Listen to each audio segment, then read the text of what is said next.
Greetings to all of humanity. It's really a joy.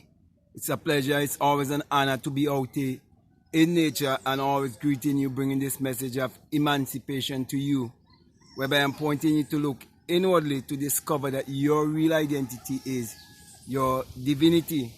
That is why I want to speak to you today concerning power and authority and what is real power.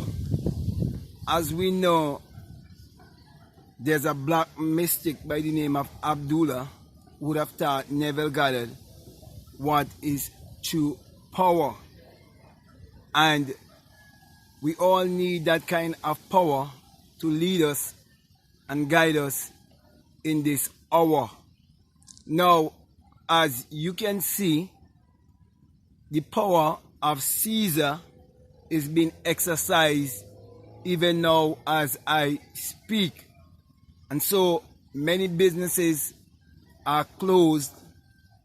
Even the so-called churches, they are closed without the leadership and the direction of the God they claim that they are serving.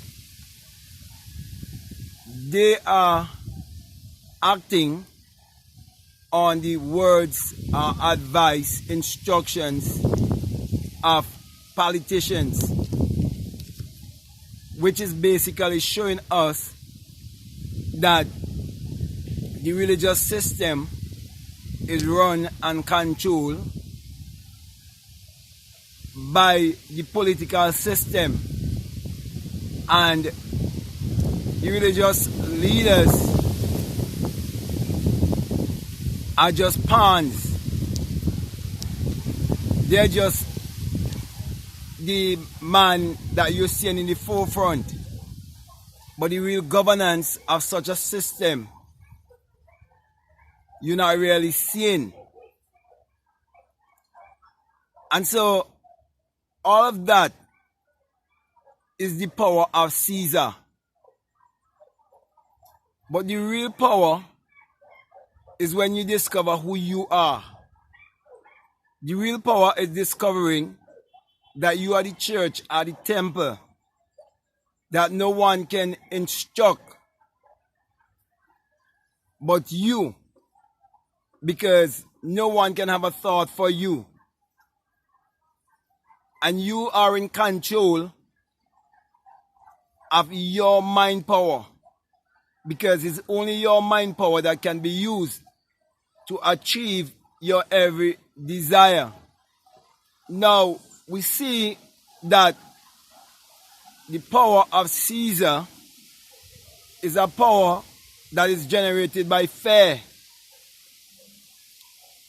and mind control. But we see the power of the infinite is the power of love and of a sound mind. So my brother and my sisters, in this time whereby the power of Caesar is doing its best to slow down the great awakening that is happening now, we see that in a time just like now, there was a young man who had a passion, who had a desire to know his true identity. And there was a teacher, a rabbi, a mystic, by the name of Abdullah, with his roots from Ethiopia. He was willing to teach this young man the truth, so that he will be able to teach this truth to the rest of humanity concerning true salvation, which is self-realization, concerning discovering their true identity.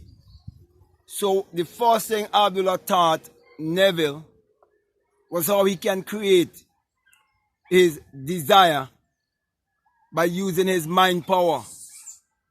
And so he taught him the law, how he can create consciously, and how everyone is creating their personality, creating their reality Some are doing it consciously and some are doing it unconsciously.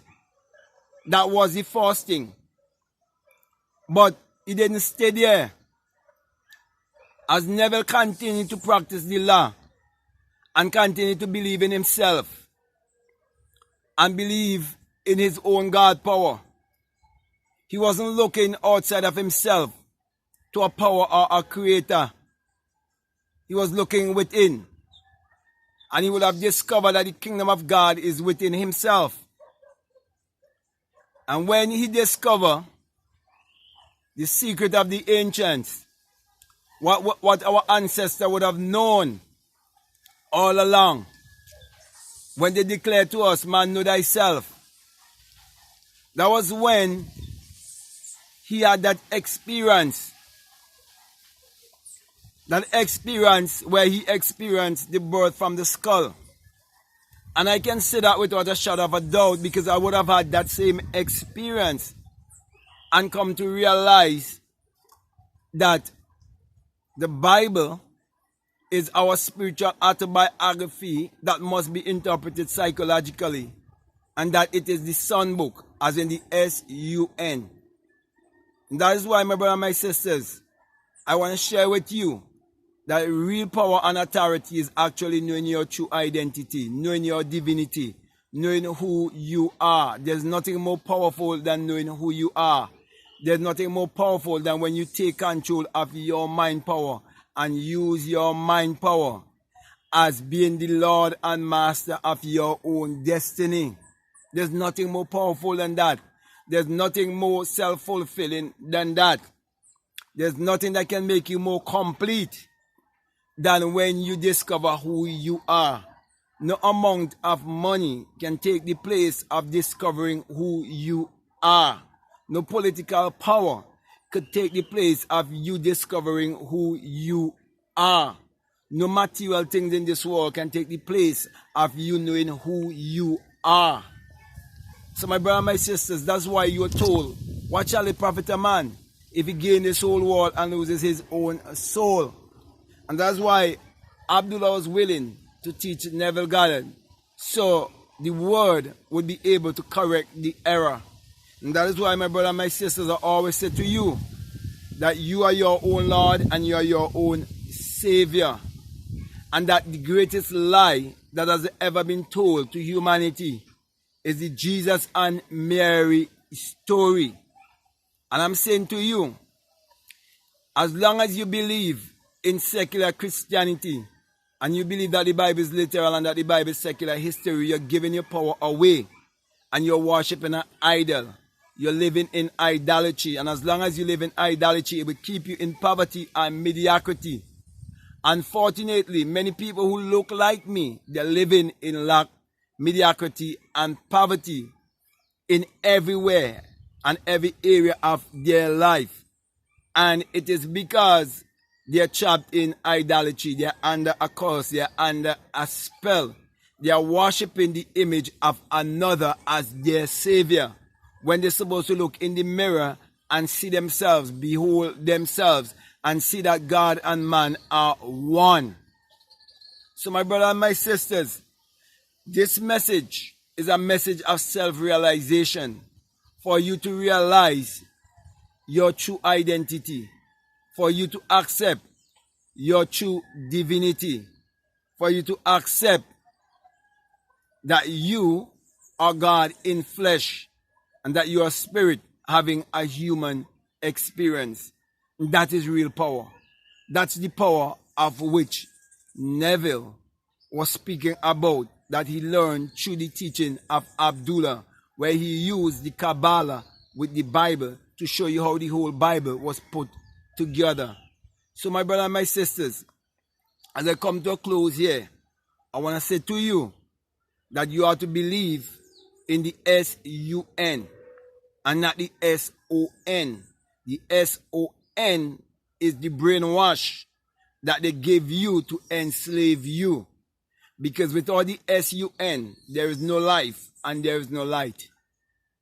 And without the human imagination, there isn't anything made that was made. And that is why the sun, as in the S-U-N, it parallels the human imagination, and the human imagination parallels the sun.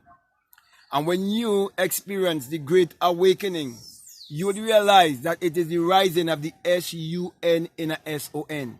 And that it is the dawning of a new day in your life.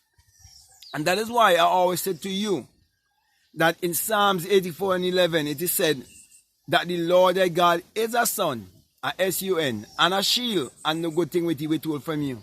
Common sense will teach you that the sun, as in the S-U-N, has never withhold its power from all of humanity. For the sun is what powers all of humanity and give all of humanity its energy. Also, you're told in Malachi chapter 4 and verses 2 that the Son of Righteousness, the S-U-N, of righteousness, which means righteousness comes by you discovering the S-U-N in you. So righteousness is a discovery. It's not something you attain. It says that the Son of Righteousness shall arise in you with healing in his wings. So when the sun is risen in you, you have to be bringing healing to humanity.